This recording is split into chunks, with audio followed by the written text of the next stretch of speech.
Greetings, fellow investigators, and welcome to our video podcast, Into the Darkness, where my friends and I play the Call of Cthulhu role-playing game. I'm your host, Tom Rayleigh.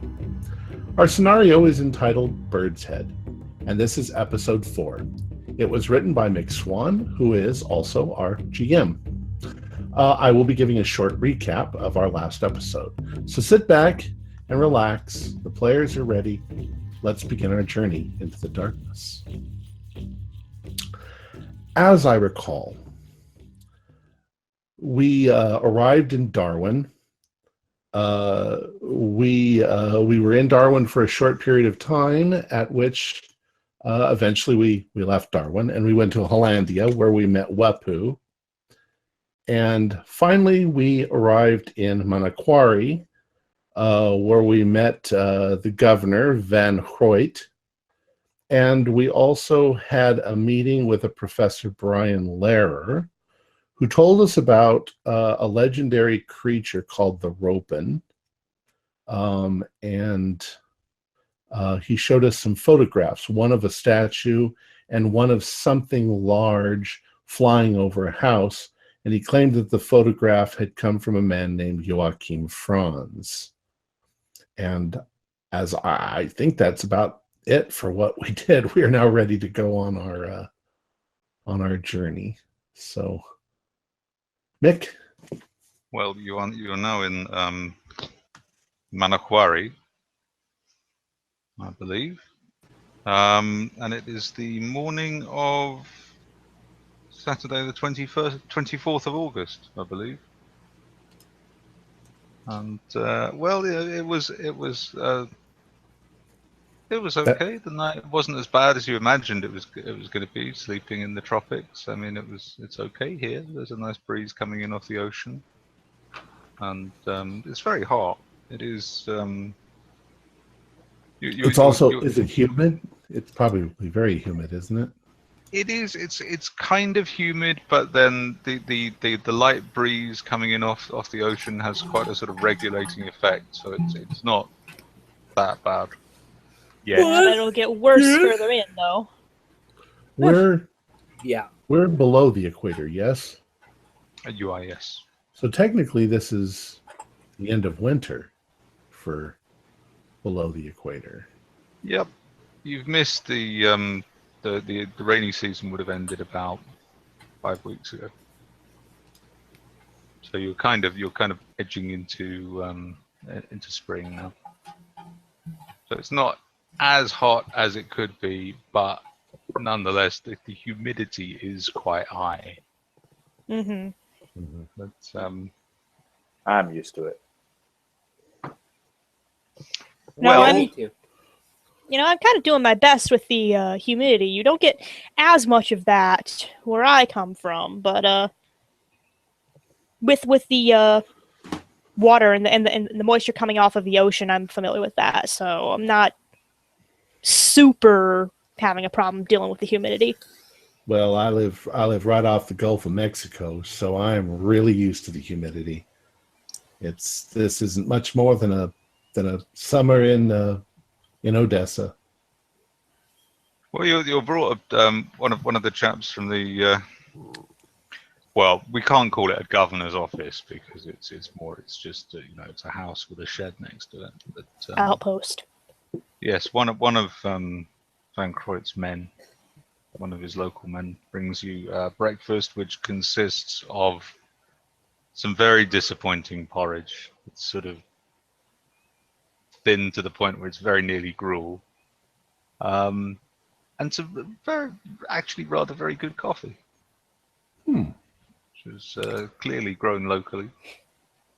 Breakfast of champions. They actually grow coffee here, huh? Yeah, well, it's tropical enough for it. Plantations.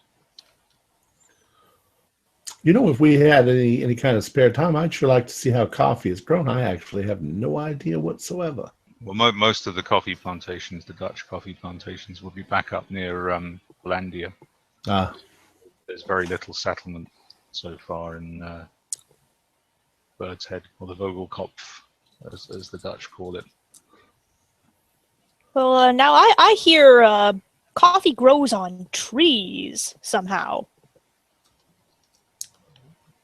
I had no idea. Bushes? Yeah. Bushes. Bushes. Maybe I was thinking of chocolate or something. Maybe I must be mixing up my plants. I'm not a botanist. Well, after you've had breakfast, once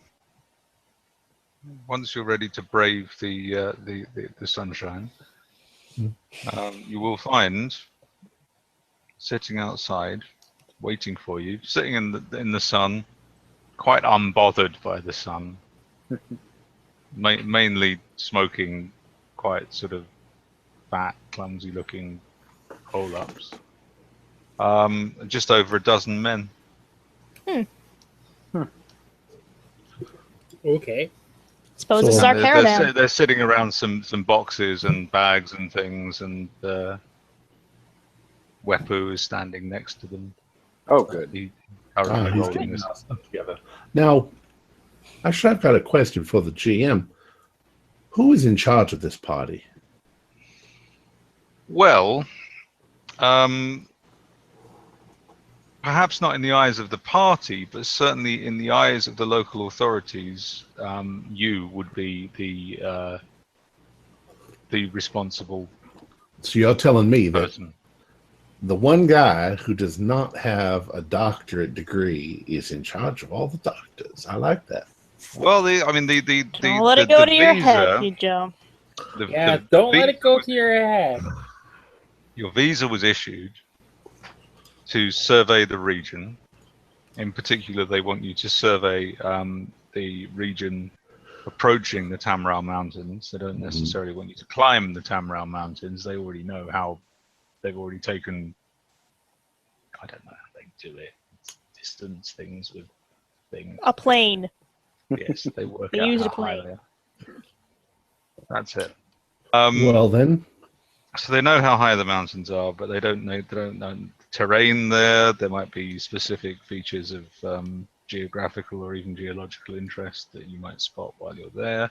So they just want really an on-the-ground survey. If there are existing villages or paths, they want to know where they are. But that's your reason for being there. That's why the visa was granted, to allow an American group to go into this region.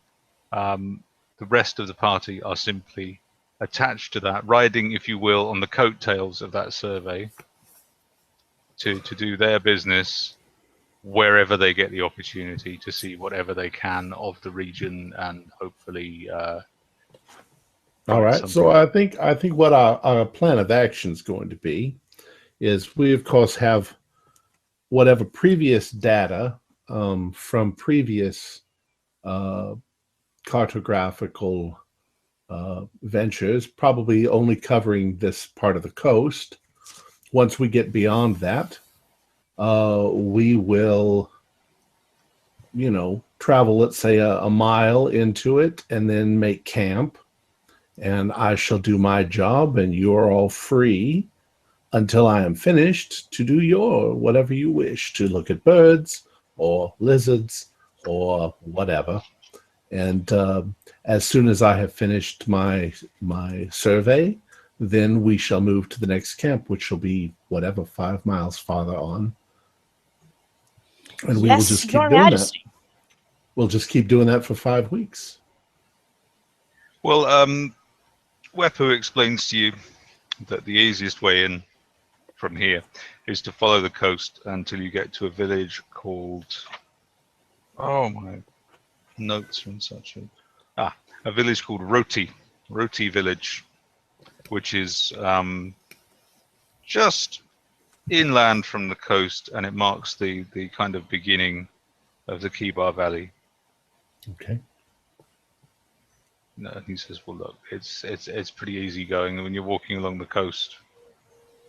Sometimes we're on the beaches, sometimes we have to go up onto the rocks a bit, but we're near the coast all the time. This is the coolest part of the country.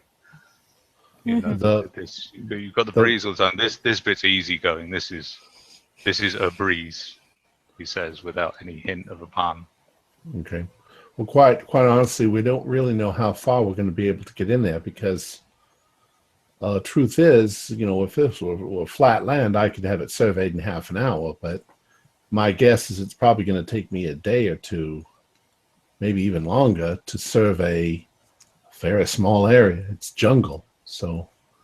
But that will give you all plenty of opportunity to do your own whatever you're here for. You'll probably discover untold species of plants and animals and large spiders. Well, it's Well, I mean, might as well all stick together. I mean, that foliage looks pretty damn thick, and if what I've read a little bit about the jungle is true, people can get lost in there for days on end, and months even, and never find their way out. Well, that's why we don't go that far from base camp. Yeah, and I was going to say that's why we don't split up. Well, no, we split up when we're at base camp. Obviously, I'm not going to follow around the herpetologist. Okay, fine. I'm just saying we should maybe have at least one of the people who are in the caravan each with us when we go around looking at stuff. Oh, well, sure. You should have somebody walking ahead of you chopping down the stuff with them machete. Yeah. I don't think that's going to be something that we have to do. Oh, speaking of which, yes, there is the matter of payment as well, which traditionally takes the form of rice and sago and starchy carbs of that ilk. But also things like knives and machetes are certainly welcomed by the men who don't have them. And certainly it wins over it will win over the bearers. I see. But it's about not quite 20 miles. It's about 18 miles from Manawakari to Roti, which for an unladen local man would probably be a day's walk. But for a chain of bearers and a whole party of foreigners, you're looking at more like about 2 days. Yeah. So leaving as it is relatively early in the morning on Saturday, realistically, you imagine that you'd probably get there by about Monday afternoon. So you're going to be spending your first night. You're going to be camping. But as I say, you're camping by the coast. Right. It's easy terrain. It's kind of partly sand, partly rock shale. You can put up a tent on bits just up from the beach. And it's not really what you expect from New Guinea, from what you've read, from you go in thinking that it's either going to be the plains or the jungle, and this is just quite a sort of nondescript beach. You can see on your left hand side as you're making the first day's travel, as you get about 3 or 4 miles away from Manawakari, the land on the landward side, obviously on the landward side. Yeah. The land out to sea. The land. Yeah, the land drops a little, and you get quite a remarkable view of the Arfak Mountains, which are also known as the Cyclops Mountains. And you can see that they're quite substantial off in the distance. But you're heading to the Tamrau Mountains, which you can just kind of make out. You can see a few peaks off to sort of off in front of you. But so Roti quite a distance. Is on the coast then? Roti is a coastal village, yes. And then once we get there is when we turn and head directly into the woods then? Yeah, the overwhelming majority of your bearers, I think all but 3 of your bearers, are from Roti. Ah, okay. So they're all local. So they know they know the village. They're you know you're going to get a decent welcome there because you're with a pack of locals. Basically, I think their plan is that they're taking you through there. They're going to drop off the food that you've given them as payment with their families, and then they're going to push on. Okay. Right. And we basically are heading towards the one destination of the Tamara Mountain. And yes, currently you're heading towards the Tamaraw Mountains, is where initially that's the region they want you to survey. I mean, once that's surveyed, you're free to go and do whatever you want, really. Right. But the visa conditions involve the survey of the Tamaraw Mountains. So I want to ask Wepu a question. Wepu, now, are there any dangerous animals here? Tigers, I know that there are some poisonous animals, but I mean, do we have to worry about lions, tigers, or bears or anything like that? Don't think lions live in the jungle. Oh my! No, there are crocodiles. Okay. I'm familiar with crocodiles. Yeah, Yeah. there's lots Me of crocodiles. And they say there are like monsters that live in the big lakes.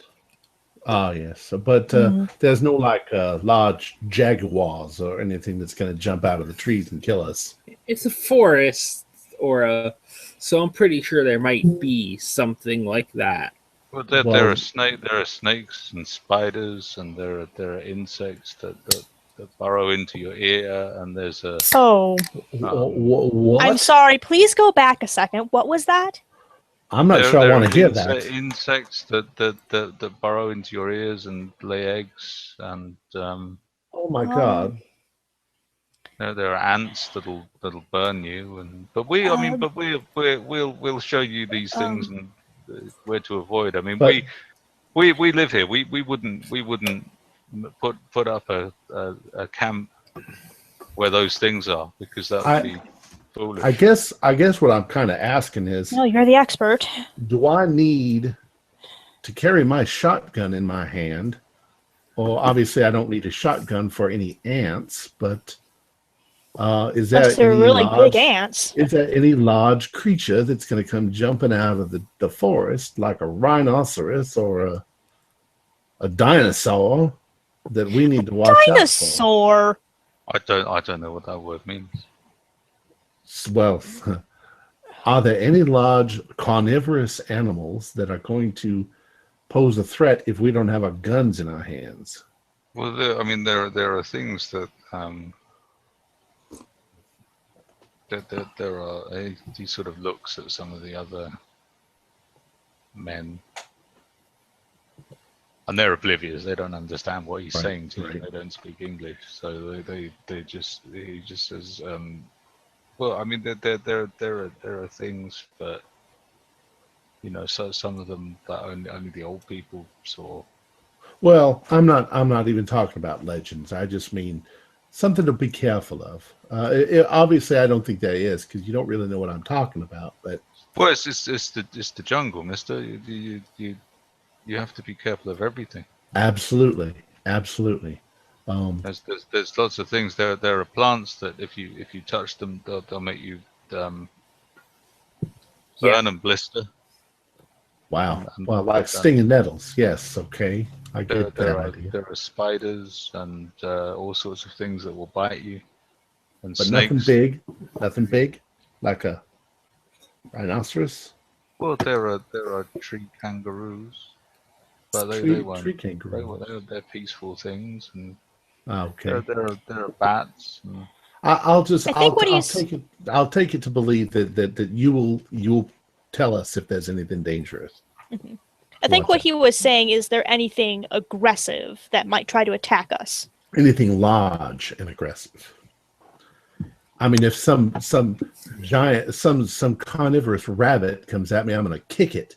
But A carnivorous rabbit? What are you on, Pijo? I don't know. Quite honestly, I have no idea what to expect in this. And if there is a 400-foot long snake, I'd like to know about it. But if there's just little bitty snakes, I'm fine. I don't care about little bitty snakes, even if they're poisonous. There are crocodiles and those I know what to look out for. monitor lizards. Monitor lizards. Now, is this just a little bitty lizard, or is this the big lizard? Oh, they're big. They're big. Yeah, they're big. Oh my. They're big. Well, that's something to watch out for then. and there are frogs that you mustn't touch. We'll show you those though. But are they're not like as big as a man, right? Oh no. All right. Well, I'm just talking about things that are bigger than a man. I read that Rudyard Kipling's book about, they had tigers and panthers and all sorts of large, gigantic snakes. Of course, that was in India, but I don't know. I don't know what they've got here. Okay, I'm just panicking. Sorry. Well, we have lots of animals with. I don't know how you say it. Pouches. Pouches. Marsupials?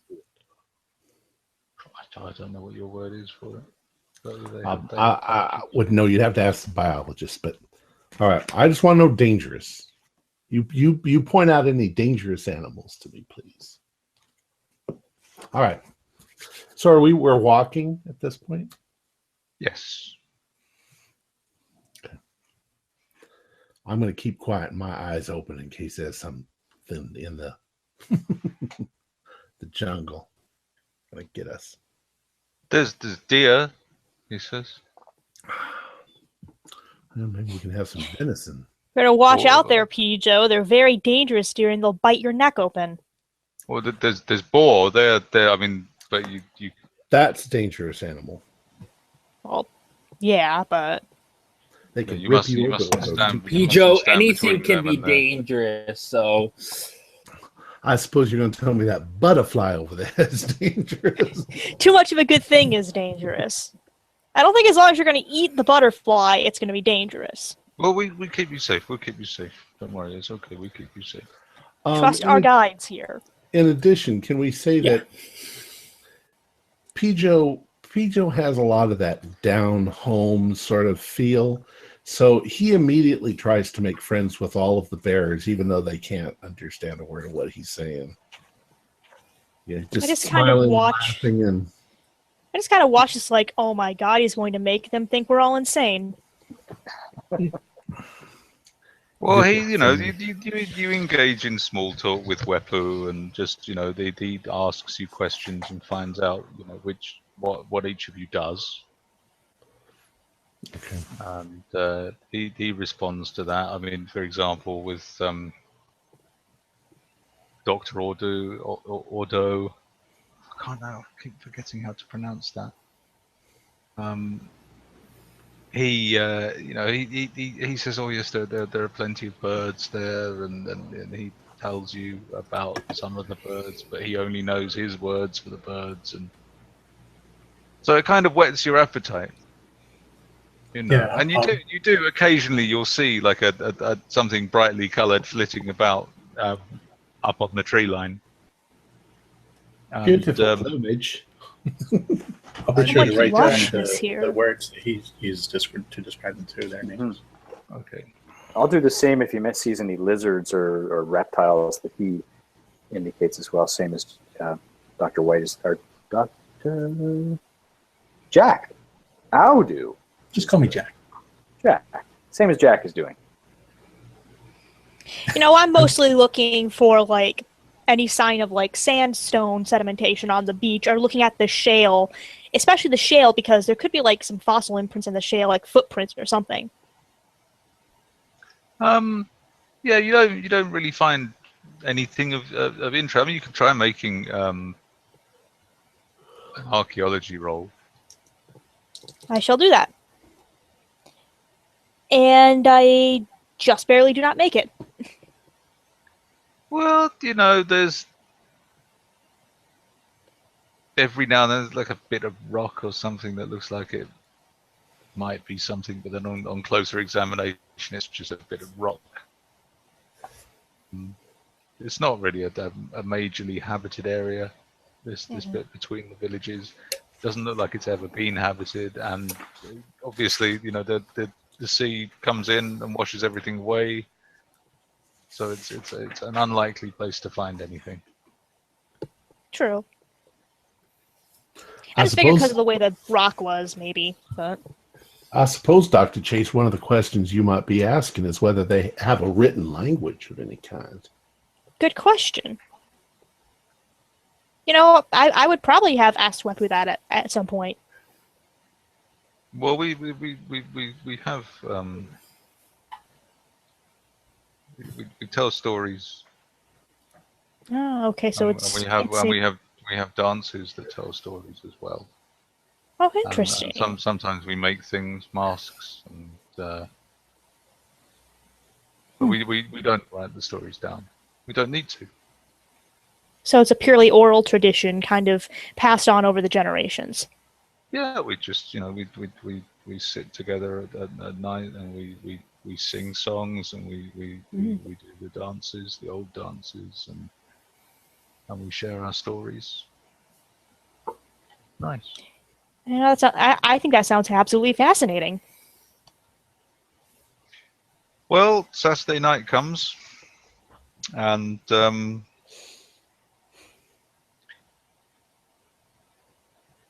it's actually rather nice. The moon's out, and bearers get a couple of fires going, 2 or 3 fires going. We have the ocean on one side. The ocean. It's a literal tropical paradise. Yeah, it's fine. You know, occasionally something scuttles underfoot, probably crabs or something. Not the kind anyone would have picked up in Panama. Actual crabs, actual crustaceans. Well, you'd have to ask P. Joe about that, but I always wash up before and after. It's really quite a nice evening. It's perhaps even quite cool where you are down by the sea. And following morning, you get up, have a light breakfast, a pot of coffee going, couple of pots of coffee going. The bearers all seem to be up before you were. A few of them are washing in the sea, and you notice that at any given point, at least like half of the bearers are just rolling cigarettes. They seem to spend a lot of time rolling cigarettes. Not necessarily smoking them, but they're rolling quite a lot of cigarettes and they must tucking be cigarettes behind their ears and things. And it must be for trinkets of some sort. Well, tobacco is quite a new import into the region, so it's got a lot of novelty value. So I share some of my Chesterfields with them if they. Yeah, that's exactly what I was gonna do. Like, they're very impressed by. I was like, is there any way that I can in one of my smokes and ask if I can get one of theirs? Kind of like for a 1-for-1 trade, kind of in a way, and then I'll smoke it. Yeah, you manage to sort of gesture, a sort of swapping gesture quite easily, and the guy looks a bit befuddled, and he just as if to say, like, "Why you want to swap one of those ones for this?" Yeah, all right, yeah, fine. He seems quite happy to do that, and I mean, in trying to smoke it, it's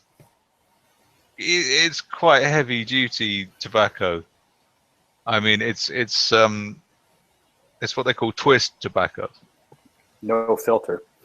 No, there's no filter, and it's quite a sort of a rough cut tobacco that's it's the same twists you've got for trade, but it's sort of smoke cured stuff, and you have to rub it quite a lot to break it down to roll it into a cigarette. It takes quite a lot of effort.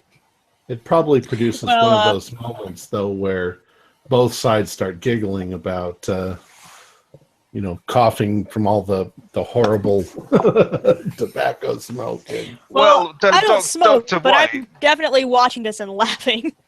Dr. White is getting the kind of nicotine rush that he hasn't experienced since he was about 14 and first stole a cigarette and went and smoked it behind the shed or something. So you're feeling a bit overwhelmed by the whole thing. There's a sort of thumping in the temples, and you definitely you don't feel like you're going to need a cigarette for a few hours after this. You're getting quite a nicotine high. You're a bit tingly in the fingers. Hopefully, it produces what it was supposed to, which is some camaraderie with the. Yeah, the bearer you gave the cigarette to, he's like sort of, he's struck a pose. He's sort of standing there.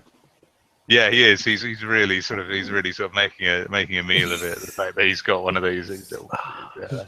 These people are I don't absolutely know, charming. Taylor needs cigarettes. And the other ones you've given cigarettes to, they're passing them around and they're all having a try of it. Yeah, I'm watching them, and I'm watching. Some of them are amused by it. Others are just going. Yeah, I don't like it. Yeah. I think some of them may find it a little weak. So, have we just said? Oh no, you said morning, so it's morning. Yep, we just woke up. It's about 7:15. All right. So we need to start. I help them pack up. I try to give a hand as well. There's not a lot to back up. I mean, they've only unpacked the absolute bare essentials, and you get by the way that Wepu has sort of taken charge of the bearers and is sort of getting people. When you noticed last night when he was putting the tents up, and this morning when he's getting the tents put down, he's clearly done this before. You're clearly not his first party or expedition. He seems quite experienced at doing this and marshalling the bearers, and he's quite the man. Yeah, I mean, if you make go ahead and everyone make everyone who's got it, make a psychology roll. Oh, I've got barely any, but I can try. How did I make that? Yeah, I made it. I got a 0-2. I only know the psychology. I got a 9. So, with my psychology of 15, I got a 9. Those of you who make the roll, it seems he's genuinely he's got the respect of these men. They are paying attention to him, and he seems to have a genuine rapport with them. He's not, he's not from their village, but he speaks their language, knows them well. There's a good vibe, as the young people would say. Yeah, I got a 0-2 and my skill is 60. So yeah, he's a very you definitely get the opinion that he's a very competent man. He knows what he's doing. And he seems to be. I trust him. Yeah, he seems to be quite trustworthy and honest as well. I mean, he's not. I trust him too. He's not being lazy. He's not letting anyone else get away with shirking. But at the same time, he's not an overt disciplinarian. He seems like quite a balanced sort of bloke.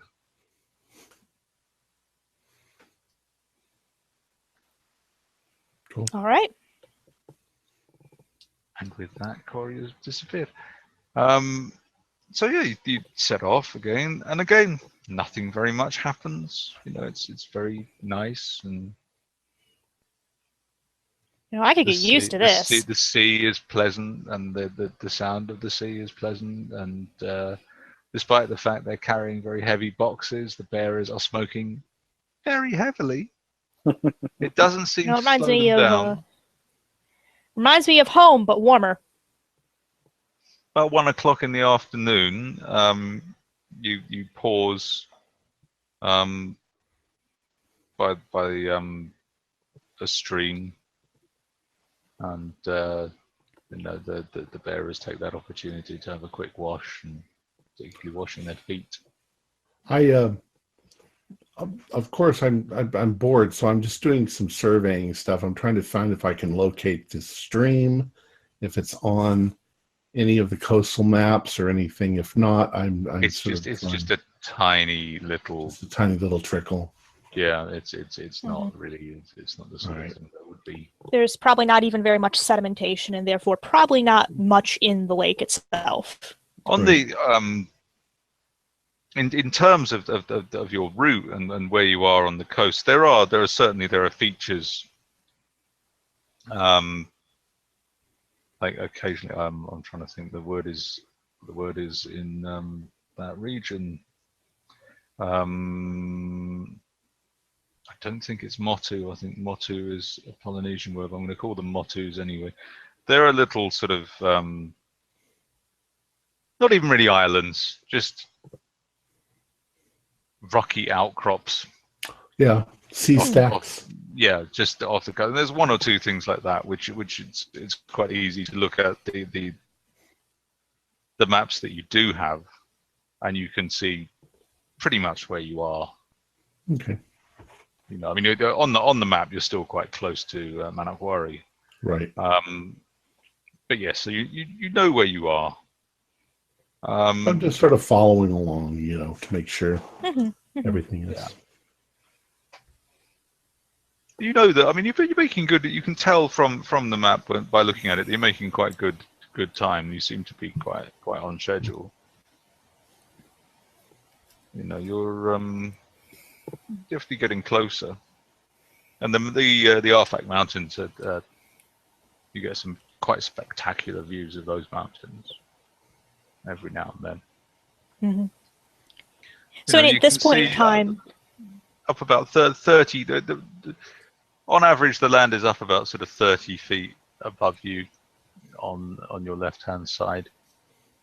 And most of the time, it's quite sort of sheer, rocky terrain. What looks like a track of some sort going up into the jungle. Some of them look like they might be made by people. Others look like they're just animal trails, probably. Now, that's always a dangerous thing, because if you accidentally follow an animal trail, it's very possible that you'll get in there for a while and then suddenly it'll disappear, and then you're lost. So, good point. Don't follow an animal trail. I mean, unless you're hunting. yeah. But So at this point in time, it might be a good idea to have our canteens refilled. Is this water even safe to drink? Well, you have. we probably have plenty of water for a couple of days. Yeah, you have enough Alright. water to get you to the village. Oh, okay. I'm sorry. And I thought mean, we had you've got like things, little and then canteens. you have things like water purification tablets, Condy's crystals, and millbank bags. And millbank bags are like basically a filter bag. So you fill the bag up with water, and then that water drips into a container, and then you can boil that, or you can use the purification crystals with it. Mhm.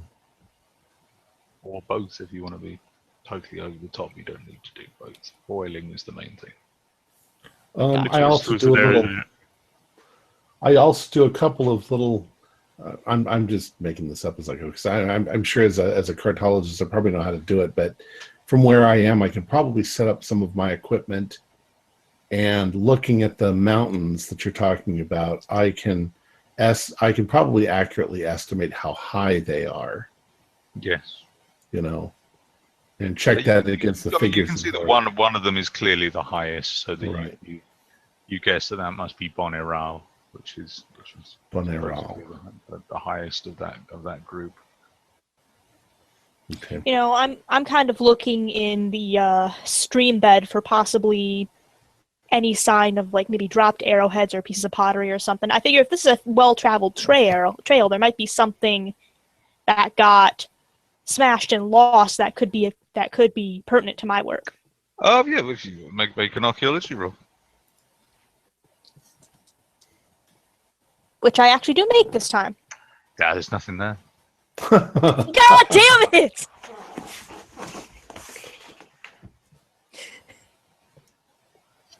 Good roll, though. You know, good shot. Good shot. I tried. Well, Sunday night comes. You know, you eat some tinned food next to the ocean. Looks very much like the ocean did last night. The experience is very much the same experience as last night. Maybe the bearers a little bit more relaxed. They're not quite as apprehensive about you as they were last night. You know, I mean, you're still foreigners. You're still just weirdos to them, but you know. Do they seem to be interested in?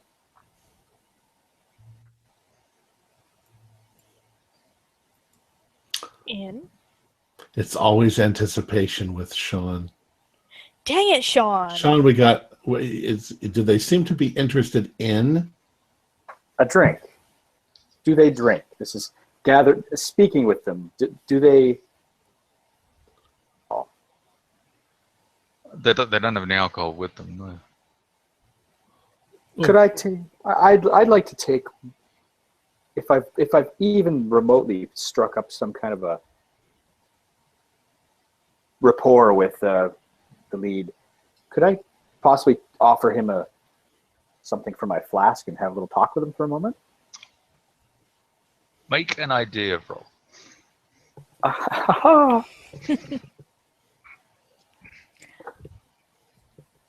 I pass quite well.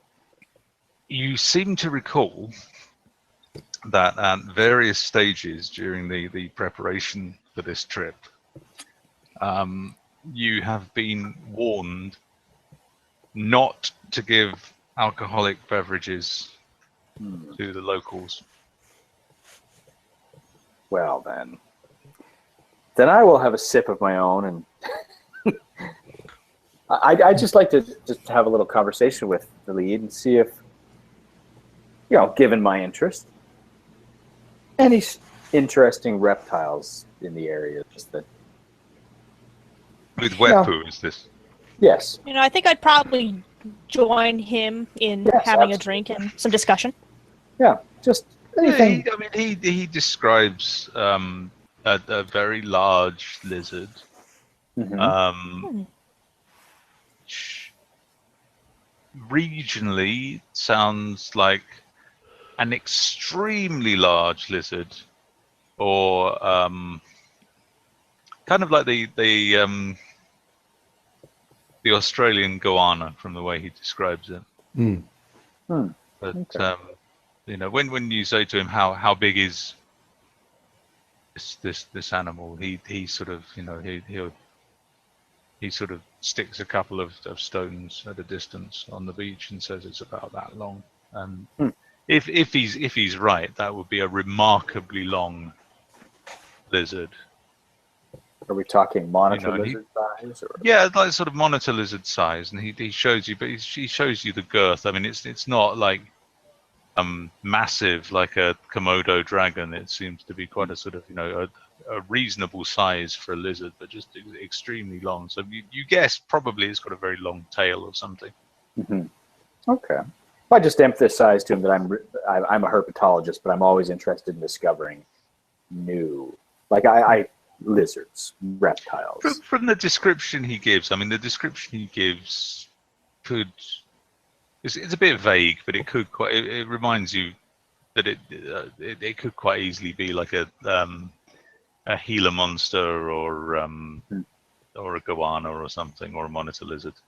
Okay. I thank him. Chat away about whatever else he wants to talk about. I guess. He says there are plenty of lizards, and there are all sorts of lizards and snakes. He said there are frogs as well, lots of frogs. Ah, lots of colorful ones, I bet. Oh yeah, big ones too. Big frogs. Big Cannibal frogs. Big frogs. Cannibal frogs. Cannibal frogs, yeah. Wow. Does it sound foreign to me? I knew there were giant cannibal frogs. God damn it, Pijo. I've never seen one. They're after you, PJ. Someone said. They can smell southern blood. They just... Give me a shot, Damien. Don't be rude. Is he looking at my flask? Is he... Does he seem to be like looking at it? Like rolling a cigarette. So I think maybe at this point I'd be a little interested in maybe asking about some legends concerning this roe pen.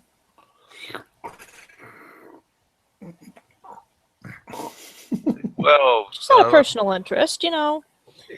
You say the word though. They don't. They're not here. They're not on the coast. It's the I don't know what the word would be in your language. Devil or something. Devil. Yeah, they live on the higher ground. Up in the hills and things. Now, I've been told there's somewhat like a large bird. They're big. They've got wings like a bird or a bat. But they only fly around at night, so it's difficult to tell. You only see them sometimes. They go past the moon, and you can see them going past the moon, or you can hear them. You hear them flapping. They sound very big. But I've never seen one. But I've heard them. I've never seen one. My granddad saw one. Long time ago. My granddad saw one. He said he saw it take a pig. Flew off with a pig. But they're definitely like bird or bat, like they're not reptilian or anything. Oh, I don't know. I've never seen one. I just know they're big and they've got wings and they're dangerous. You have to hide under the trees if they come. All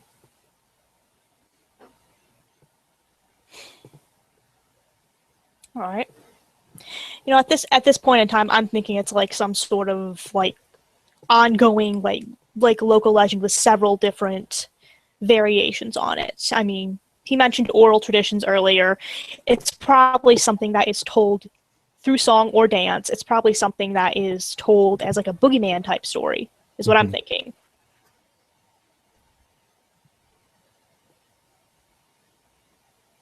Does anyone else want to ask him any questions? I'll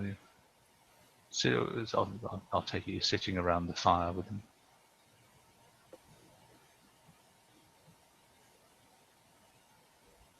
No?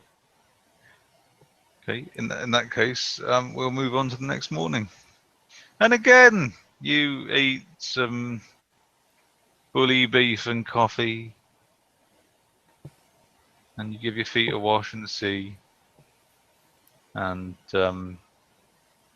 you're very glad that you decided to invest in a pair of decent walking boots before coming here, because otherwise you'd be a bit blisters blistery everywhere at this point. So anyway, let's skip ahead, and the day progresses just as the other 2 days have, and nothing much happens. And by about 2:30 in the afternoon, you find yourself turning up a path that starts to lead inland. Excellent. Awesome, we're on our way there. I'll start feeling more comfortable. According to my maps, we should be approaching Roti. Oh yes, it's just we'll see it shortly. In about half an hour, we'll when we come around the bend. All right. We'll see it then. And sure enough, about a little over half an hour later, probably. So you come to a rather idyllic coastal village. The houses are all sitting behind the trees, much as you see them here. And this would be the focal point in the village called the Longhouse. Well, to be Joe, perfectly honest, no mind for topless women. Wow. oh well, you know, you seen one booby, you seen them all. You seen them both. Well, the Uh, people come out and they're quite pleased to see you because obviously most of the bearers are the families of the people here and they hand over various bags of food and things and one or two bits and pieces they picked up while they were at the settlement. I think some of them did a bit of trading for themselves. And we'll say this building here is where you'll be staying for the night. All right. And the bearers, and it's just you lot and Wepu staying in this building. And the bearers treat to their homes, and the few bearers who aren't local, you know, they have quite sort of long-term friendships with the bearers who are, so they're staying in their houses. Hmm. So this will be your No, home it's- for the night. Yeah, it's it's like a remarkable, certainly very together. different. Wow. It's a well put together village. It's like more organized than Hollandia was. Oh, That it's was you know, it's clearly the village has been there for quite some time. Yeah, and they built this by hand, remember? Well, I just mean it's nicely put together. It's quite civilized the way that they've put it together. Well, Not very. Dr. Morton, who's being characteristically reserved, seems quite interested by the thing. Got his nose in his books all day long. Takes a few he seems to be doing a sketch of it or something. You know, I'm observing all this, taking all this in, maybe speaking with him a little bit, and kind of thinking back. You know, this is probably an almost untouched way of life for generations, possibly centuries at this point. While you're standing around looking at this, every now and then a small child will come up and run up to you and just touch you, and then immediately run off Oh. behind a tree or something, as though they're being dared to come up near you. You know, I find that absolutely adorable. And if any of you are blonde, if any characters in the party are blonde, you will occasionally find that people will come up to you and just start touching your hair.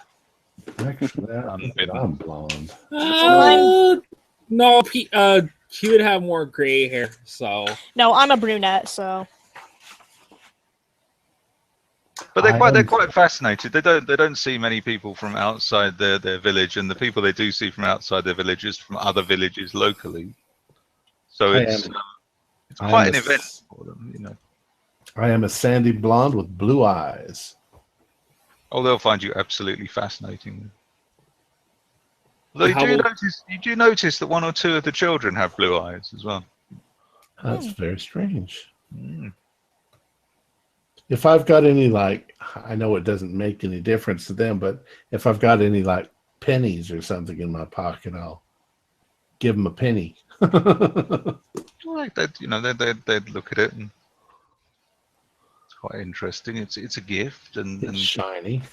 you know, gifts are quite important in their culture. you know, every now and then, as a kid runs up to me, I kind of kneel down, get on their level, and nod, maybe give them like a little, like, trinket or something, like probably like a seashell or something. Okay. Dr. Ordu notices that yeah, you spot that quite a few of them, quite a few of the women are wearing necklaces that include a mixture of shells and feathers. And some of the feathers are very brightly coloured. He's not looking at that Quite an necklaces. interesting shape. And on that one. Well, the necklaces fall in the same general area. It does. so- It does strike you that these are they're not. They haven't been dyed.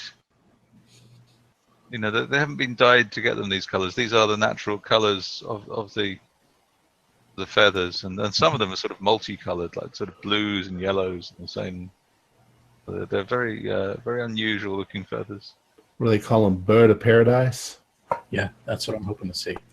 A kingbird of paradise. It's got a red head with a white belly. Wow. Beautiful feathers. Yeah, it's a nice friendly village, and they make you. They bring you food, and it's simple but good food, and it mainly consists of sago or some of the rice that you've brought, and lots of fish. Oh, good Lots for of me. I love fish fish. and lots of shellfish. I mean, it's a coastal fishing village, so predominantly most of their diet is fish. Lots and lots of fresh fish. You said shellfish too, so Yeah, and shellfish as well. And Dr. White, make a biology roll.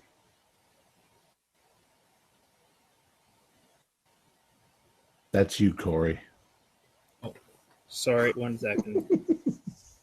Doesn't know his own name. I thought he'd frozen for a moment. He's been smoking some of that wacky tobacco. No. Okay. Well, I rolled and I made it because I was interested. I do have some in biology, so. Oh right. Okay. Yeah, there's some interesting aspects to this. Some of the fish and shellfish that are being served look quite unusual. You suspect that possibly a couple of types of mussel there might not yet actually be classified. You know, I draw this to the biologist's attention. I'm like, hey, look at these shells. I mean, Quite an unusually large and very sort of elongated mussels there. you ever seen anything like this? Obviously not, but it's interesting.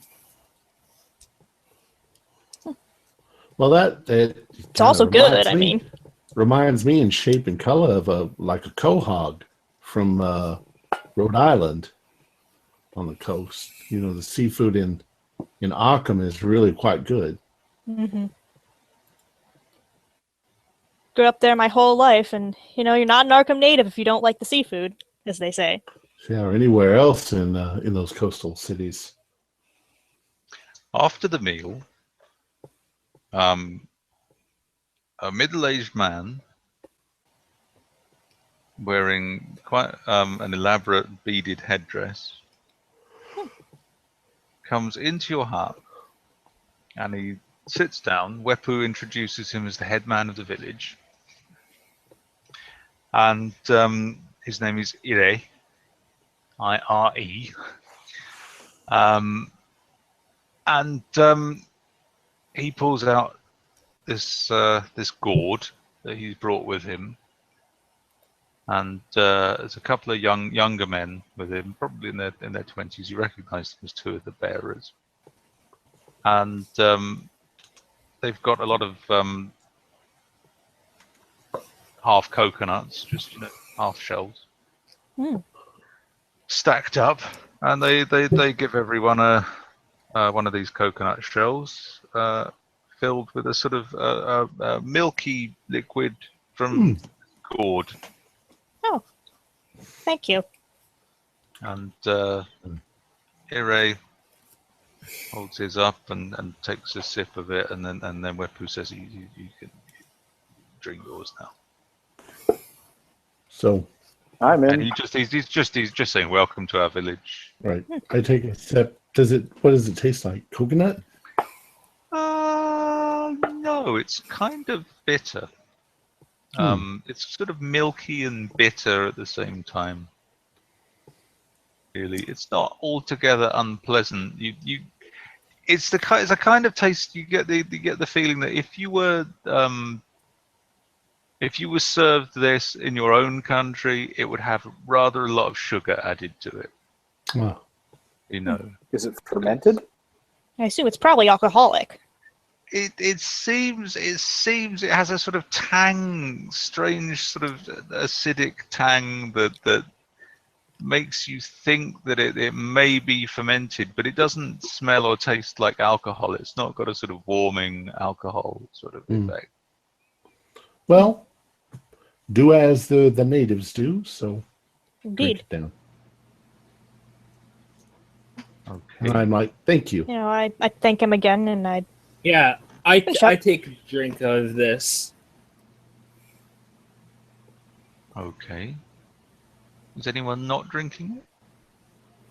I'm going to take Oh, I'm in. enough so as not to be rude. I fear no but I'm not gonna adventure. drink the whole thing. Okay. Well, I mean, if any of you finish it, you're offered some more. Thank you. My The gut potential feeling is exists telling for a me that local this- drink, I'm in. My gut feeling is telling me this is a hallucinogen, so I'm Yeah, Drinking this same. rather I'm going slowly. to probably be careful with the second one. I rolled a 6 to decide that yes, I'm going to take some more. Okay. I'll I'm I'll hoping drink that it. it's a hallucinogen. Oh, this will be fun if it is.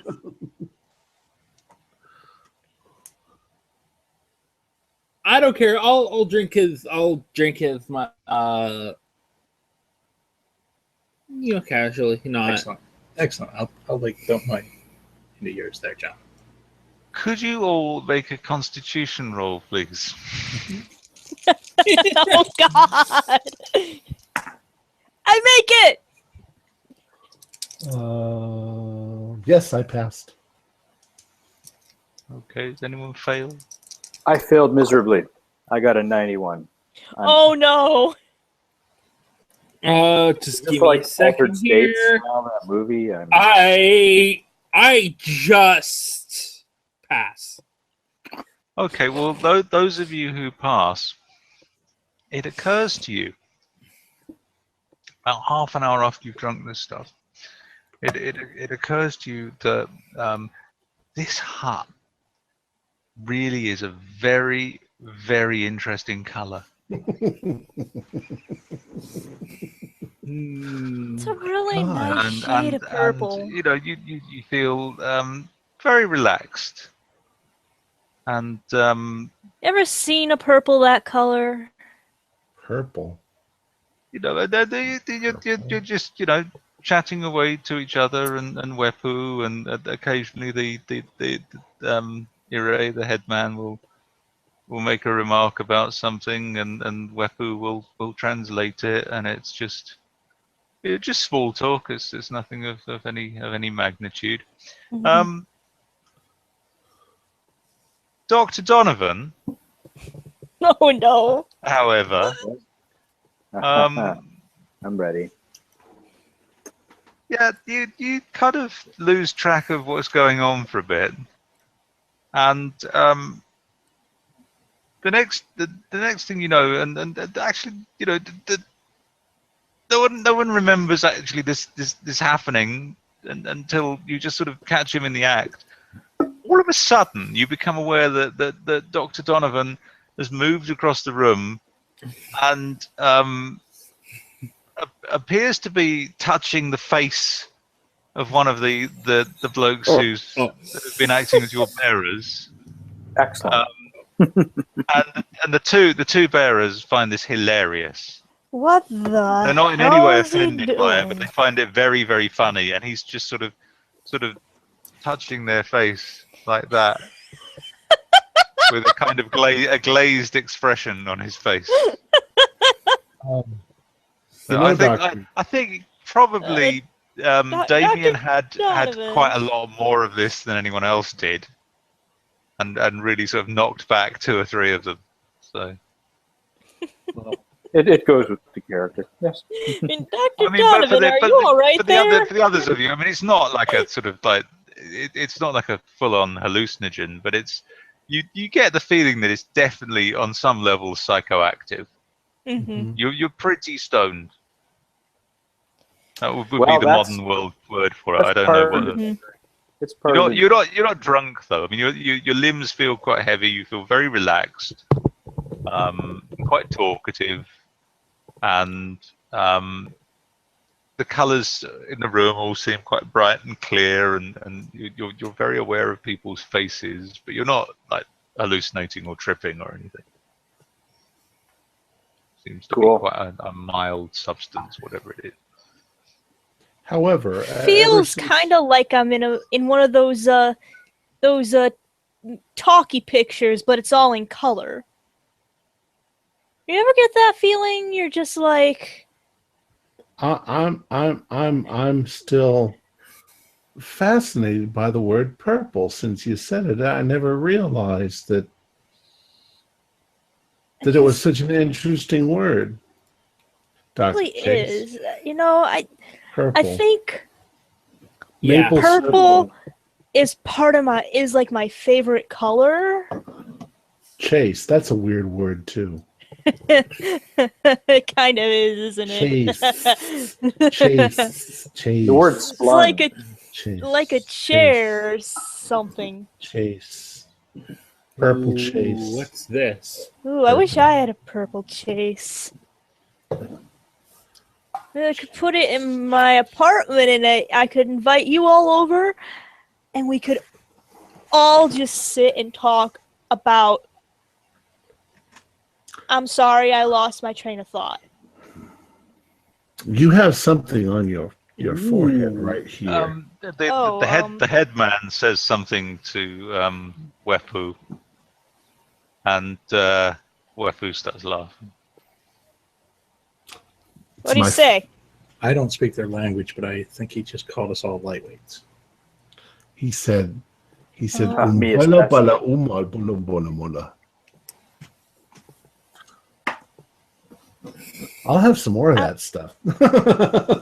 You saw what happened to Dr. Donovan, though. You know what, P. Joe? Let's both have some more. I'm kind of craving some more of this. It's actually really, really good. Okay. I don't know. Maybe they're not offering anymore. Keeper's just like, no. no. It seems that when you put your shell down, your coconut shell down, the headman brings the gourd up in a sort of questioning manner whenever you put it down. It's just... Are you sure you want more? I'm in. Apparently. You know, I'm just kind of fascinated with the color of the liquid in the coconut shell. It's a strange looking liquid. Yeah, it looks like kind of like milk, but then it's got sort of, I don't know, it's got a strange texture. So Wepu, what's in the drink? You don't wanna know. We call it kava. Kava. Kava. I have a cousin named Ethel Kava. You know, I think the word is carver. You know my cousin. How do you know my cousin? I don't know. Did we go to school together? I could have sworn I knew a carver in my... Kava is a plant, then? Genealogy class, something about... Kava. I'm just... I don't know. It's just, it's a plant. It's a root, and we he sort of giggles. He says, we prepare it. It's given to guests. I see. Well, you got yourself there something that could be sold commercially for a lot of money. And he kind of it says something to the headman. You get the feeling he's just translating what you just said, and the headman starts giggling again. You know, when I first looked at you, Wepu, I thought, well, there's an interesting looking man, but you look more and more interesting as this evening goes on. You are an interesting looking man. It does that. He says.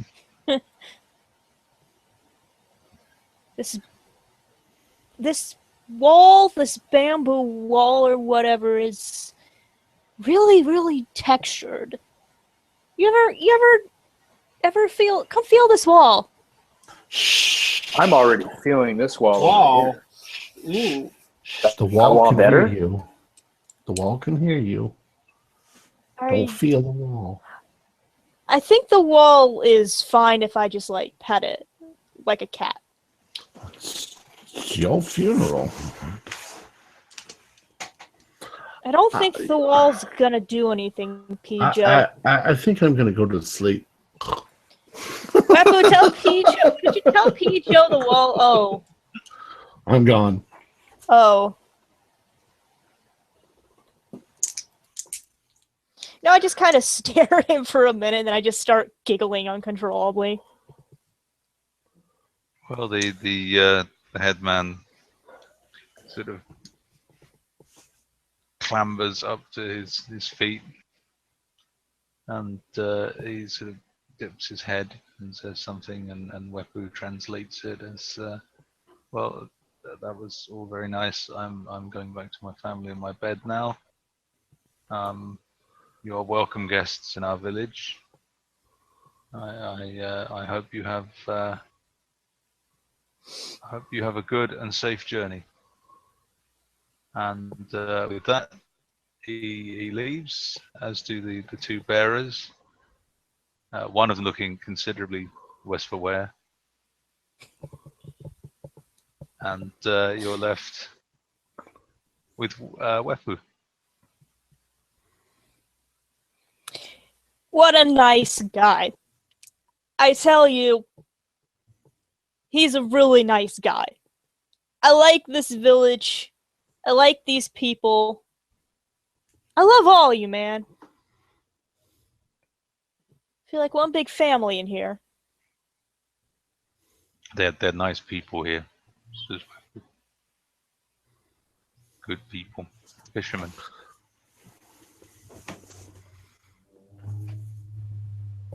Yeah, I'm pretty sure at this point I'm just gonna kind of pass out as well. Yeah, you will find it very easy to sleep tonight. You know, even Dr. Adu, who's only had the one cup of it. I mean, it's still quite relaxing. It's quite.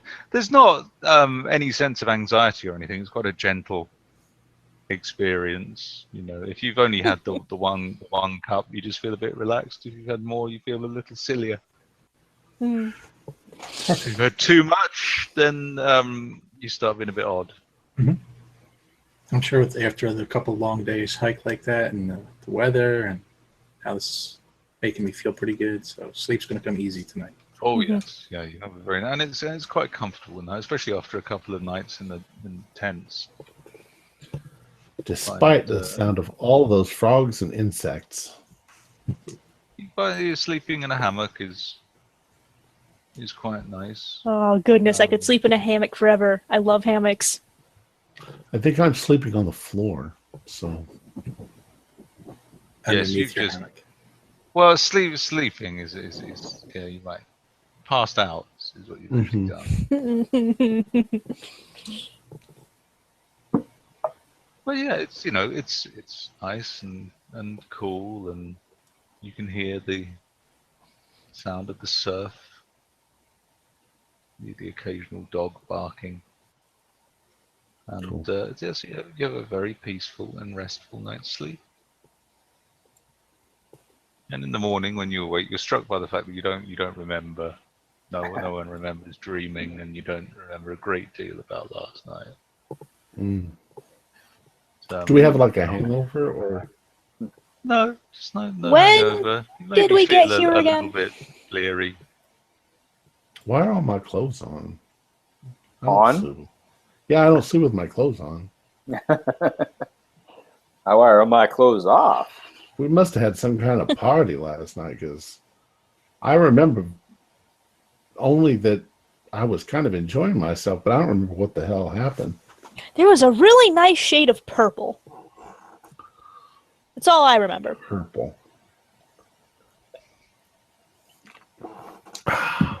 Well, Well, I mean, I'm gonna you go brought clean some.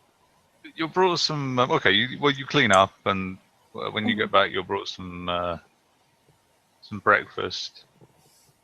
And the only thing that strikes you is you are unusually hungry Hmm. this morning. Oh, You almost Yeah. feel like you didn't have any dinner last night. Yeah, I mean, and you've got there's some fruit as well, and for some reason you're really craving fruit as well. I've done this in real life. Tastes like really good too. yeah, I What thank kind them of and I dig right in. what kind of fruit do they give us here? Do we recognize any of it? Yeah, they're kind of like there's some things that look like mangoes and some other things that look like pomegranates. Cool. Probably But bananas. it's nice. Yeah, there's a few interesting bits and pieces, and some of them like sort of largish berries, almost like sort of dark cherries. You don't entirely recognize what they are, but it's nice. It's fruit for breakfast. Fruit for breakfast is a good thing. It's good stuff. So you're quite happy with that. When you finished breakfast, Wepu says, "Well, I mean, do you want to spend time in this village, or shall we leave today?" Well, I mean, I'm all for spending time. I'm all for getting started. Whatever the group wants to do. yeah, I'm the same way. Whatever the group wants to do. Well, So we've if they want- only got 5 weeks, so I think that we should probably get started. We had a good time last night with all those. Were there like 150 people at that party? I don't remember. kind of Unless- easy Like to me. 20. Unless you guys really want to stay in this village overnight, I think we should get started. We are on an expedition. Well, true. Well, the next village, he tells you, is properly into the valley, properly into the Kibar Valley. And that is the village of Andai. Andai. Which, again, is about 2 or 3 days' travel from where you are. So, I mean, you're getting the idea that that's kind of the distance between villages. I guess roughly. my question would be, do I start surveying before we get to Andai? At what point do I start surveying? Well, as you enter the Kibar Valley, that you have a rudimentary map. From this point on, you have once you leave the coast, you have a rudimentary map that roughly shows you the position of the mountains. Now, you know that a survey team, a Dutch survey team, is being sent to the Arfak Mountains, so you don't have to survey those. Okay. So, presumably, yes, making notes and doing some rudimentary survey work as you're going through the Kibar Valley would be a good idea. If for no other reason, just to be able to find your way out should anything happen. Okay. And also, to put the relative positions of the mountains into context. Good point. Is the intent too that once we get to our destination, our return route will follow the same route out? If that's what you want to do, I'd imagine so. want to do that. You would go from Andai. From Andai, there are 2 more villages, and that will take you to the edge of the mountains, where the mountain range starts, where the land rises, and then I think there's another village on the way to the mountains, but I've never been up there before. But I know that one of the men well, one of the men is from the Wabia village, and that is the nearest village to the mountain. So if there are people up in the hills, he might know. I'll go and ask him in a minute when he comes. Okay. And he would know their language. I don't know all their languages, but he would know their language, and I can talk to him, and he can talk to them. All right, gotcha. But there are people. He knows that there are people living in the mountains. So, my suggestion, at least, is that around 2:00 we will make camp wherever we are. Okay. And then for a couple of hours, I will do some surveying. The others can do whatever they want to do, their own scientific explorations. And then the next morning we'll get up and move to the next location until about 2:00 and then just keep going like that. So that It's we probably a have good plan. a few hours to look around wherever we are. Okay, I mean at that rate, it's going to take you about 3 days to get to Amber. Okay. Okay. In that case, we'll skip ahead then to 2 p.m. that day after a day's walking. And you're very much aware that as you get further away from the coast, it's getting hotter and it's getting more humid. Ugh. But the valley it's kind of an open plain. Oh, pardon me. It's kind of an open plain, so it's not too bad. It's okay. I mean, it's hot, but it's not as oppressive as you expected it to be. You've got your hats and pith helmets or what have you, and you wouldn't want to be out here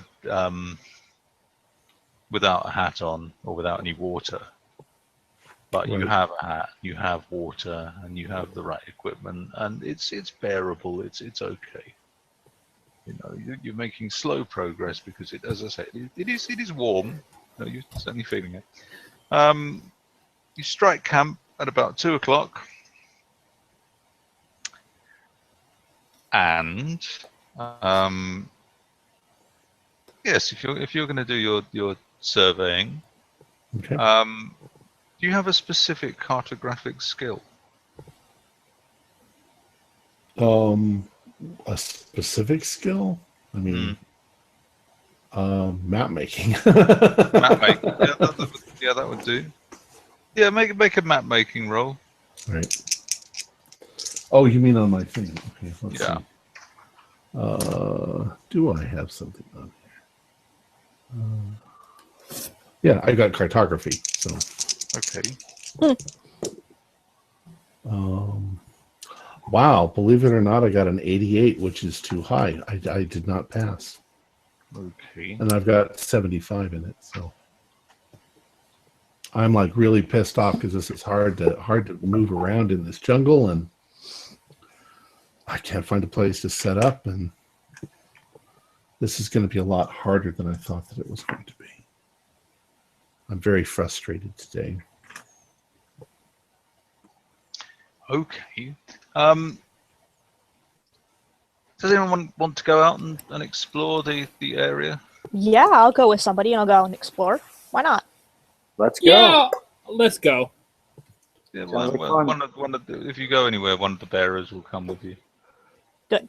Wepu stays at the base camp. He's getting the tents up. Well, not too far from base camp. I don't want to go too far. Just Yeah, look for landmarks and make sure you Well, get it's the valley is very much it's a kind of gently sloping plain, so you can go quite a distance and still see the base camp. If Wepo, we probably get a fire going, yes. Oh yes, yeah, So you should be able to see the smoke from the yeah. fire. They'll get 2 or 3 fires going. Well, a couple at least. Anything of particular note out here? Well, in order to assess that, you would each have to make a roll with your specific skill to your field of expertise. Okay.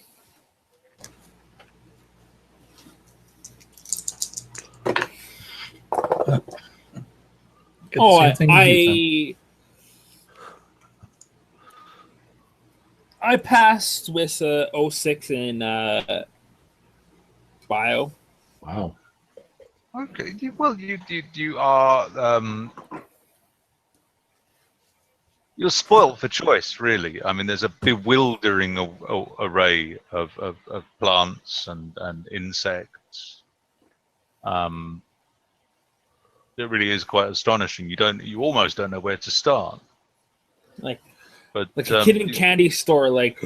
Yeah, you begin making some notes and sketches of some of the things that you can see. There's one or two things that look very interesting. There's some fungi that look completely unlike anything you've ever seen.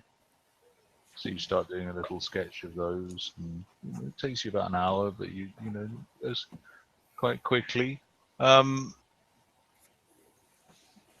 Jack, there are plenty of birds around the area. The problem being that they're clearly not used to the presence of human beings. That's what I was afraid of. I was trying to hang The moment you go anywhere near them, they just flutter off. But so basically, you're just seeing them as big, sort of colourful blurs moving around, but in some very interesting and unusual shades of colour. Mm-hmm. There's one thing in particular. Looks like it might be a very tiny parrot, but you can't quite get close enough to see it to make sure. Did anyone else make a successful roll?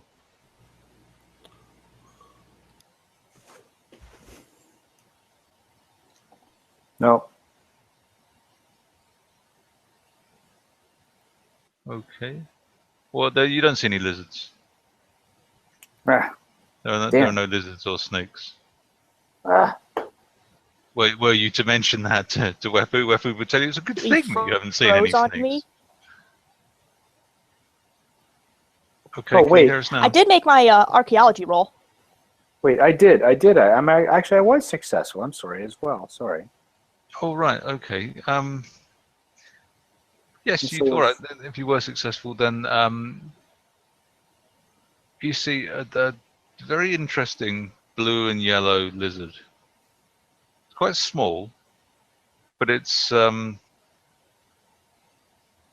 of a pale, sort of almost pale powder blue, with little yellow marks about the size of grains of rice along its back. It's about 2.5, 3 inches long, but it's more the color that strikes you. Have I ever seen anything like this before? No, you haven't. Huh. It's about the size of a sort of European common lizard, but the head is quite sort of pointed. Yeah. And it's an interesting specimen. Well, I don't know what the common protocol is. I mean, it's not like I have a digital camera with me or anything like that. Would I normally capture it, or would I simply... You could. I mean, it'd be quite easy to capture it. It doesn't seem to be doing much. It's just sort of sitting on a rock, basking in the sun. I could let you make an attempt to capture it. You can, I would like that. Yes. Capture it before Pijo shoots it. or smacks it with a mosquito whacking thing or a bug swatter. All right. What would I roll? Okay, so Make a dex roll.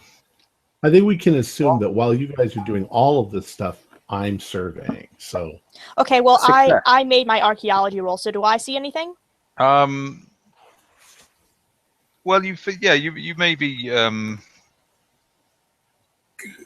you see what looks like it might be the outline of a settlement from where you're standing on the hill, looking down into the valley. You can see a disturbance in the ground, several disturbances in the ground that look like they might previously have been the sites of huts or something. And going down there are no artifacts of any interest, but you get the feeling that this area may have been settled at some point. Clearly, some sort of group came through here, settled it, and then ended up leaving or moving to another area. Did you make your dexterity roll, by the way? Dr. Donovan? Dexterity roll? I'm sorry. Yes, sorry. I failed by 1. Oh! It just, at the last moment, just slips out of your fingers. It's quicker than it looks. And it's gone. Just darts off into the grass. And off it shoots. And then, moments later, its father arrives. 18 feet tall. No. Don't talk to me or my son ever again. Its father. Gojira. Gojira. Gojira. Well, so you each spend a couple of hours having a look about, with varying levels of success. And I'd say, yeah, probably about 4:30. You get back to the camp. Everything's been set up. There's a couple of fires going. There's food being prepared. Yeah, this is second nature to these guys. They spend half their life in the bush. So striking a camp, getting food going, no problem at all. Still on the supplies. No one's gone out hunting or anything. But it's not bad for tinned food. It's all right, and you've got some of the fresh provisions still. Probably for the next 3 or 4 days as well. So that's okay. And by quite early in the evening, probably about 9 o'clock in the evening, you find yourself settling down to sleep. And Walked a lot today. Woken at dawn the next morning. I got surprisingly very little done. Well, I mean, I found something, but not much evidence that it was settled, but there was an indent. I mean, it looked like it had been settled at one point. So I'm sorry, you said it was morning now, okay. Again, quick breakfast, pot of coffee, and pack up camp. More roll-ups are rolled, and off you set. So I'll tell you what we'll do. Actually, we'll just keep skipping forward to the actual setting up camp bit for the moment, Okay. until you get to Andai, because nothing very much is happening. It's a largely sort of unoccupied area. Yes. A much more successful area for my cartography. I'm actually able to get some of the stuff that I missed yesterday, looking back. Okay. And Not as successful for me. Okay. Anyone else going and doing anything today? Yeah, I'll do some more studying for the file.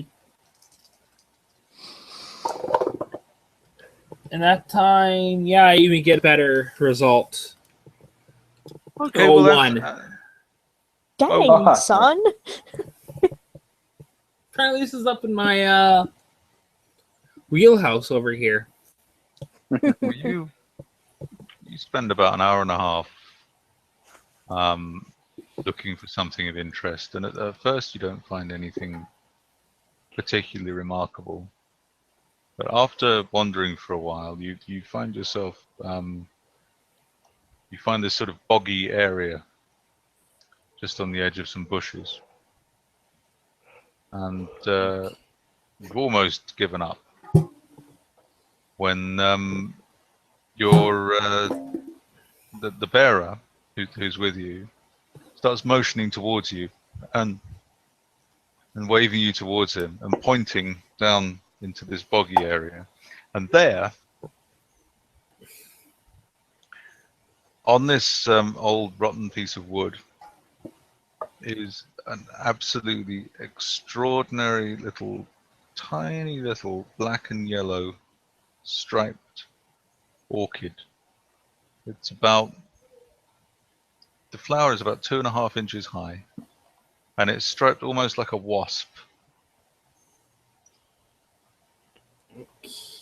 Okay.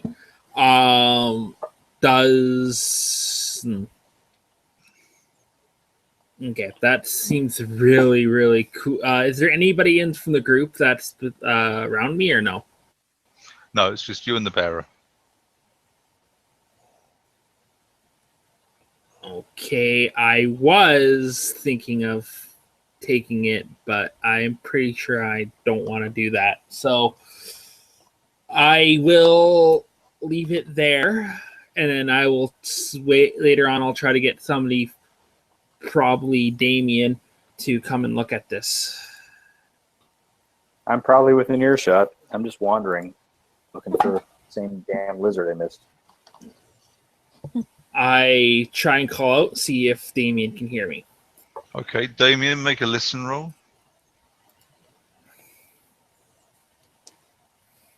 Yep. I'm good. Yeah, you can hear him, yeah. I say, hey, What do you got, Dr. White? Dr. White? come over here. It's really, really, just come over here. You got to see this. I saunter over. And I show this to him. Again, it's this fascinating looking orchid that seems to be striped yellow and black like a wasp. Well, that's interesting, isn't it? Are they usually striped like this, or are they usually a solid color? Normally they're a variety. They're sometimes they're solid colors, sometimes they're a mixture of colors, but you've never seen a striped one before. Well, this is very interesting.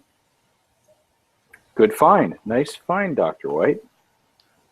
I know it's really, really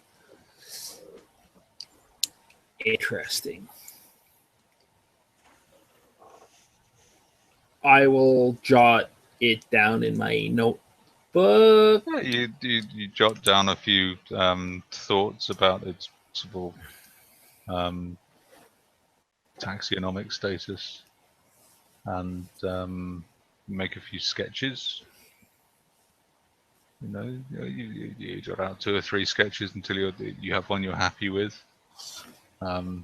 Wish that you got some coloured pencils with you or something, but you make notes of the colour scheme of it.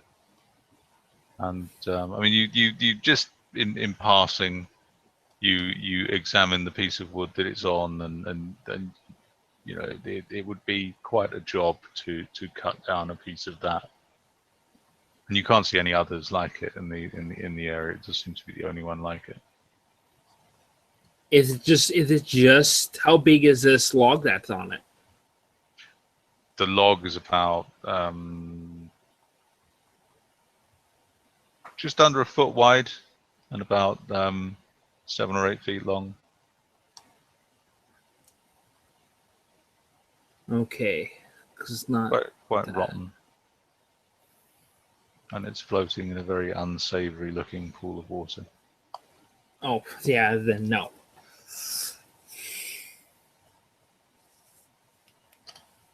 Unless you have an idea there, Damien, let's...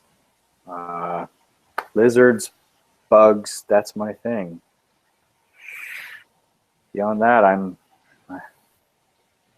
it's just not something I'm an expert in. Well, what's this bug or this lizard that you're trying? Maybe I could help you try and catch this. It's about yay big. It's blue. I describe it as best I can. Specks the size of rice. Fast, apparently, because I'm pretty good at catching them, and that thing just got out of my hands. Well, it's not good. I could try and help you find it, see if you can. If you want to catch it. Yeah. You know what? For your orchid, we should probably look and see if there's any that have gone to seed. I don't know how orchids reproduce, but knowing some of the professors back where I work, they cultivate those in greenhouses, and they're just absolutely livid if they find out that someone's discovered something new and they haven't been able to get a seed for it, or clipping, or whatever the heck it's called. Not my thing again. Sorry. Wow. Jack, did you make a roll? Sorry, no. But I was going to see if I could head out like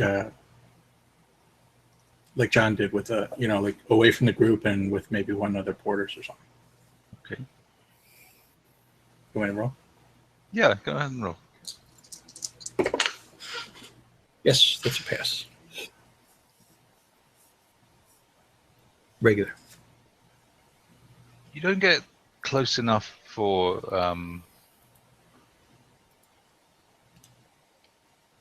really good look, but you do find yourself seeing that same little red bird again, or a very similar little red bird, not necessarily the same one.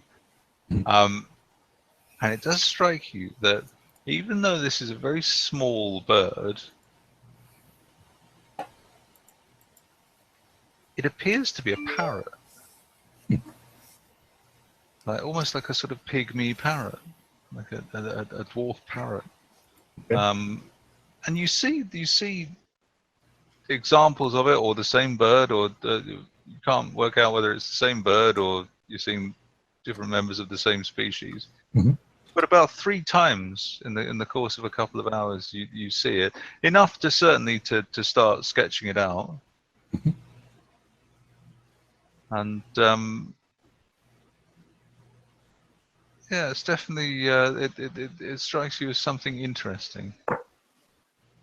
You can hear plenty of birds in the undergrowth. Okay. And you can see birds flying overhead, but this red one, because of the undergrowth, the bright red plumage really stands out. So you find your eye drawn to it quite easily.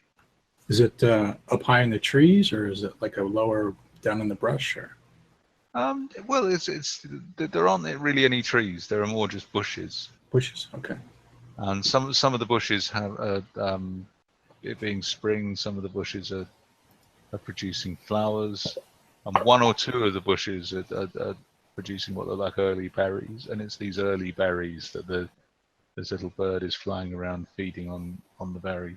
But you can see it well enough to see that its beak is the curved beak of a parrot or parakeet. Okay. Can you give me a size reference? Like you're saying small, like It's then again, it's difficult to tell because you can't quite, as I say, you can't quite get close enough to get the kind of look you'd really want to get. But you would estimate that its height is about 4 or 5 inches. Okay. Yeah, So it's quite wee. I'll make notes and try to sketch as best I can. Okay.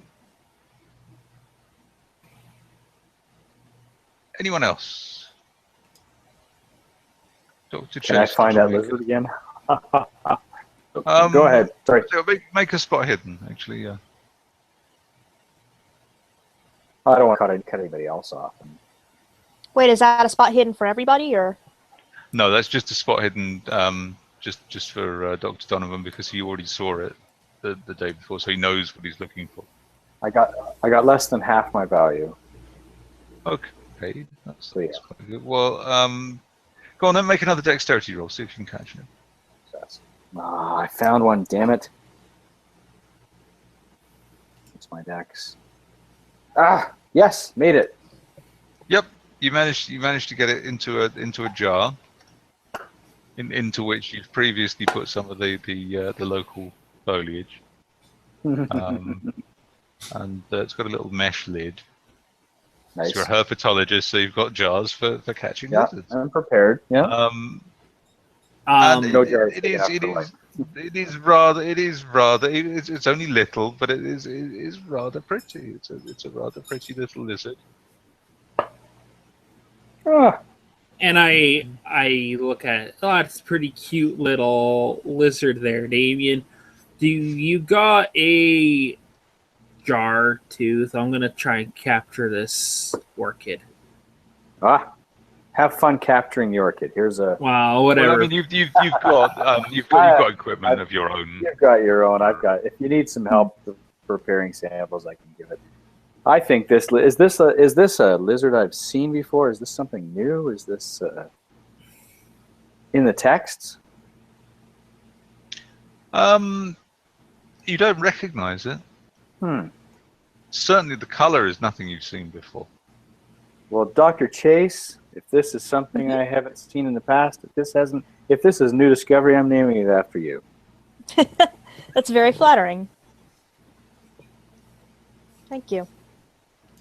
Yeah, I want to grab the orchid and try to get the bulbs or the seeds or something like that. Okay, well, make a biology roll.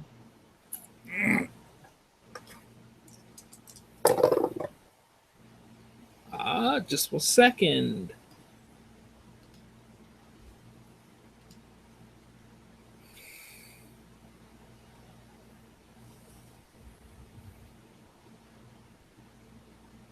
I failed by 2. Is there any way I can spend luck? You can spend luck if you want. I could try to help him if he wants.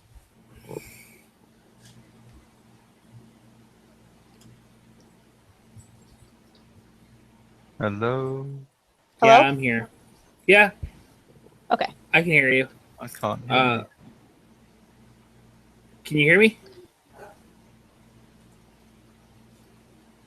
Oh, sorry, I pulled the jack plug out of the computer. Sorry.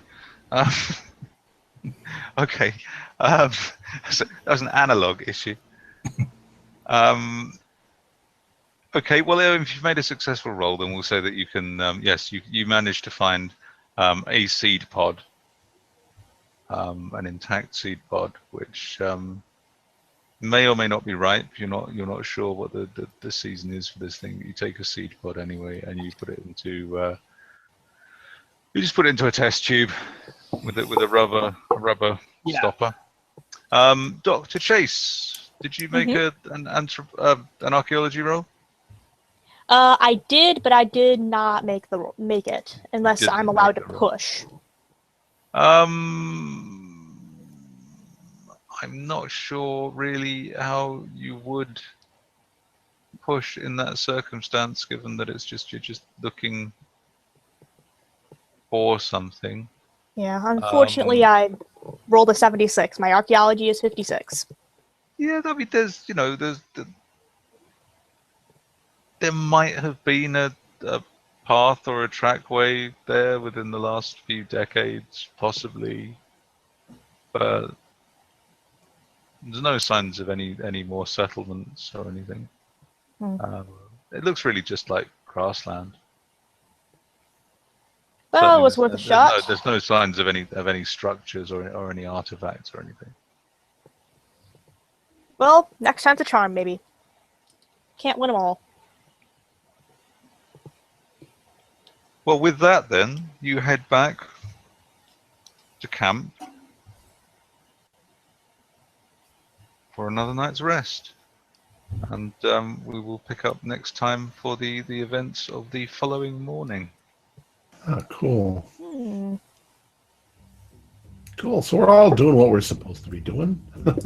Heading into the woods and It's a completely innocuous academic mission. An academic survey in the middle of nowhere. There's nothing to worry about at all. Maybe we need to leave an island. nothing could possibly go wrong. We're probably all literally just ecstatic because Yeah, I mean, we're in a perfect environment for what we want to study. Okay, well, our players included Jen Coulter, Corey Highstead, Sean Little, Thomas McKeon. Thomas was out tonight.